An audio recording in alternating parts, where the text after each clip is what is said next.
बिस्मिल्लाहिर्रहमानिर्रहीम। आज का जो हमारा टॉपिक है वो शेक्सपियर के क्विक फैक्ट्स पे पार्ट 2 पे लेक्चर होगा। ओके, सबसे पहले जो इससे पहले जो हमने वीडियो बनाया पार्ट 1 में, उसमें मैंने क्या डिस्कस किया, उसमें मैंने आप सबको बताया है शेक्सपियर का शॉर्टेस्ट प्ले कौन सा है, लेंथी कौन सा है, ग्रेटेस्ट कौन सा है, शॉर्टेस्ट कॉमेडी कौन सी है, और लाइक शॉर्टेस्ट प्ले कौन सा है, शॉर्टेस्ट ट्रेजेडी कौन सी है, लॉन्गेस्ट ट्रेजेडी कौन सी है, लॉन्गेस्ट कॉमेडी कौन सी, सारी चीज़ें बताई हैं ताकि आपका इस हवाले से कोई एमसीक्यू स्किप ना हो। उसके बाद मैंने आपको बर्थ डेट सारा कुछ बताया, सोनेट्स को कितने हिस्सों में डिवाइड किया जाता है शेक्सपियर की, 3 हिस्सों में, तीनों के नाम बताए थे, कितनी से लेके कितनी सोनेट तक क्या कहते हैं, ये सारा कुछ बताया था। आज पार्ट 2 डिस्कस करेंगे और फिर पार्ट 3 बनाऊंगी। तो फिर जब आप ये तीनों सुन लेंगे तो शेक्सपियर के हवाले से कोई भी कंफ्यूजन नहीं रहेगी इंशाल्लाह, आपका कोई एमसीक्यू स्किप नहीं होगा। तो आज हम डिस्कस करते हैं शेक्सपियर बैप्टाइज्ड। वर्ड बैप्टाइज्ड बहुत से लोगों को कंफ्यूज करता है। देखिए, क्रिश्चियनिटी में ये होता है कि जब भी बच्चा पैदा होता है उसको ऑफिशियली रजिस्टर करने के लिए एक सेरेमनी होती है, ठीक है। तो वहाँ पर शेक्सपियर के टाइम पे जो क्रिश्चियनिटी में ऑफिशियली उसकी बर्थ डेट लिखी जाती है वो है 26 अप्रैल 1564।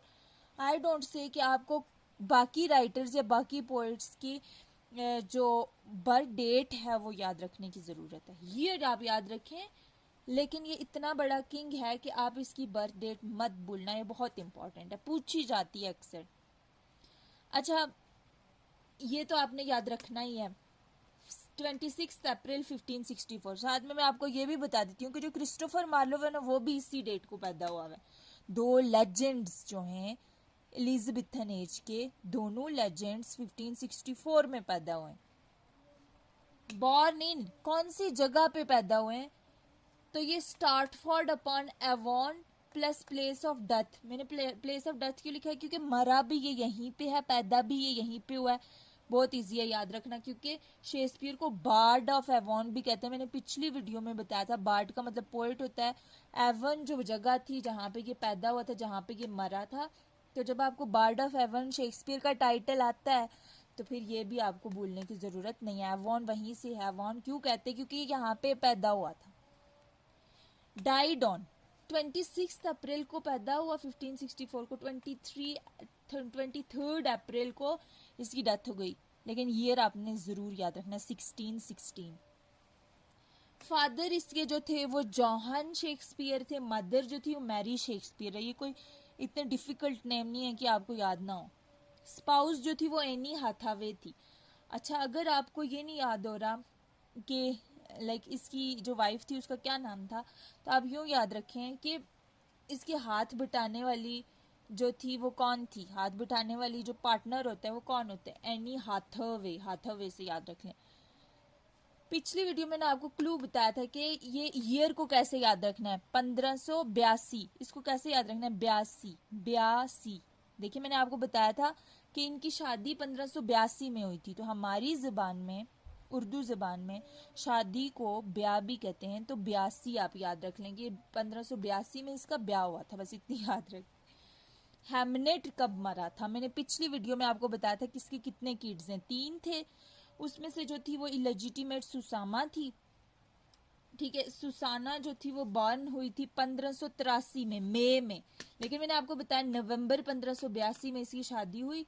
और 6 महीने के बाद आप गिने, नवंबर से मई तक 6 महीने बनते, और ये 6 महीने बाद पैदा हो गई थी, इसका मतलब ये इलेजिटिमेट थी। फिर उसने शादी की, उसके बाद उसके 2 ट्विन्स हुए, ठीक है। एक का नाम था हैमनेट, लेकिन हैमनेट अनफॉर्चुनेटली 11 ईयर्स का हुआ था, उसकी डेथ हो गई। मैंने आपको बताया 1582 में अगर इसकी शादी हुई थी, इसके आगे 11 साल गिने तो हैमनेट की डेथ हो जाती है। हैमनेट 11 साल का मरा था, तो आपको इसकी डेट याद रखने की जरूरत नहीं, आप इसी में 11 ऐड करेंगे, आपको समझ आ जाएगी। उसके बाद ये बहुत इंपॉर्टेंट है, एक और मैं आपको बता दूं कि शेक्सपियर ने ना, शेक्सपियर बनना एक्टर चाहता था लेकिन बन वो राइटर गया, क्योंकि बाजूकात हम अपना इंटरेस्ट दिखा रहे थे किसी एक चीज़ में, लेकिन किस्मत हमें दूसरी साइड ले जाती है। तो मेन उसका जो प्रोफेशन था वो एक्टर था, लेकिन बन वो बहुत अच्छा राइटर गया। ओके, उसके लिए इसने लॉर्ड चैम्बरलेन में, चैम्बरलेन्स में कंपनी ज्वाइन की थी 1603 में। लेकिन मैंने आपको पिछली वीडियो में बताया कि शेक्सपियर ने 2 पीरियड्स को देखा हुआ, एलिजाबेथन को भी देखा हुआ, जैकोबियन को भी देखा हुआ। एलिजाबेथन में उसने इस कंपनी को ज्वाइन किया 1603 में। जो ही जेम्स वन किंग बना, उस किंग ने इसका नाम अपने नाम से जोड़ के किंग्समैन, क्योंकि इससे पहले क्वीन थी, अब उसने अपने नाम पे किंग्समैन इस कंपनी का नाम चेंज कर दिया था। क्लियर? ये बहुत इंपॉर्टेंट है, पूछी जाती है, याद रखिएगा। मेन प्रोफेशन भी बता दिया, एक्टर।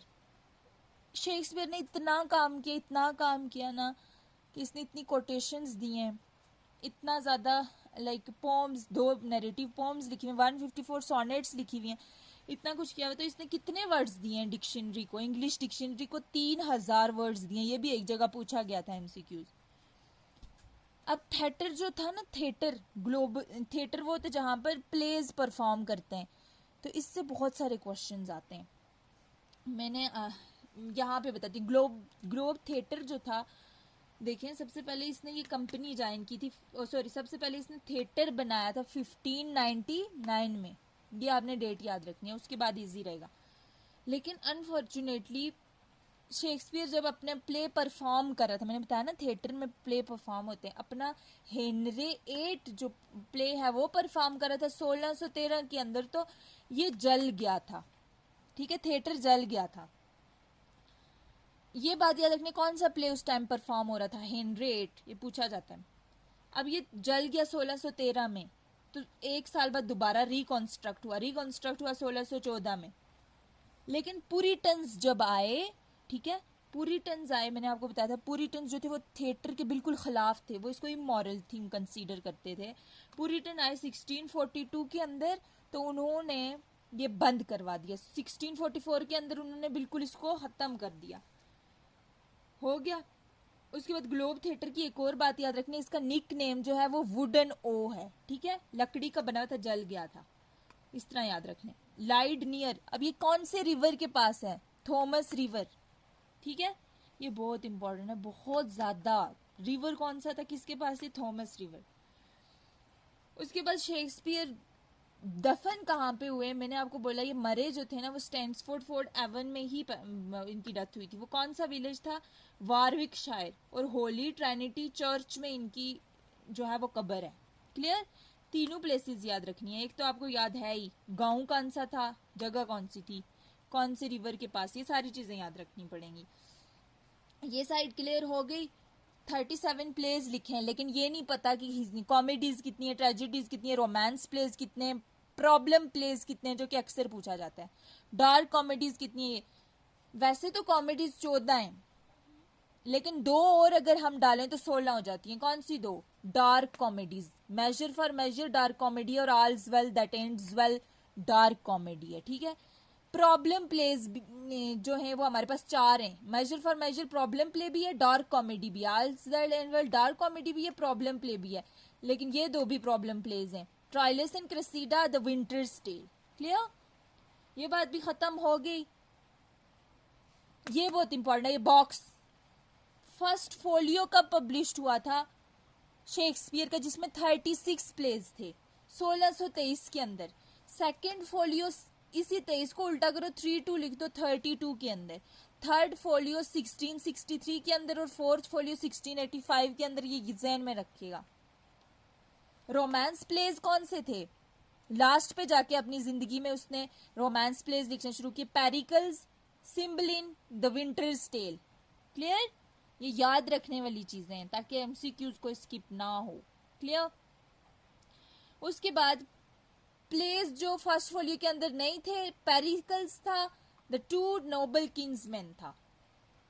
14 कॉमेडीज होगी, 10 हिस्ट्री प्लेस थी, और ट्रेजेडीज 12 थी। ट्रेजेडीज आपको पता है जिसमें दुख भरी दास्तान हो, कुछ ट्रेजेडी हो जाए, बैड हैपनिंग हो जाए। कॉमेडी जहाँ पे हैप्पी एंडिंग होती है। हिस्ट्री प्लेस जो हिस्ट्री पे लिखे जाए। So clear now? बहुत ज़्यादा आसान है, ये बस याद रखने वाली चीज़ें। थोड़ी बहुत मैंने आपको हिंट्स दे के याद करवा लिए, थोड़े बहुत करने। नेक्स्ट वीडियो में थोड़े और फैक्ट्स को डिस्कस करेंगे, और फिर उसके बाद ये 3 देखने के बाद कोई एमसीक्यूज, कोई फैक्ट स्किप नहीं होगा, I am sure, I guarantee. Thank you so much.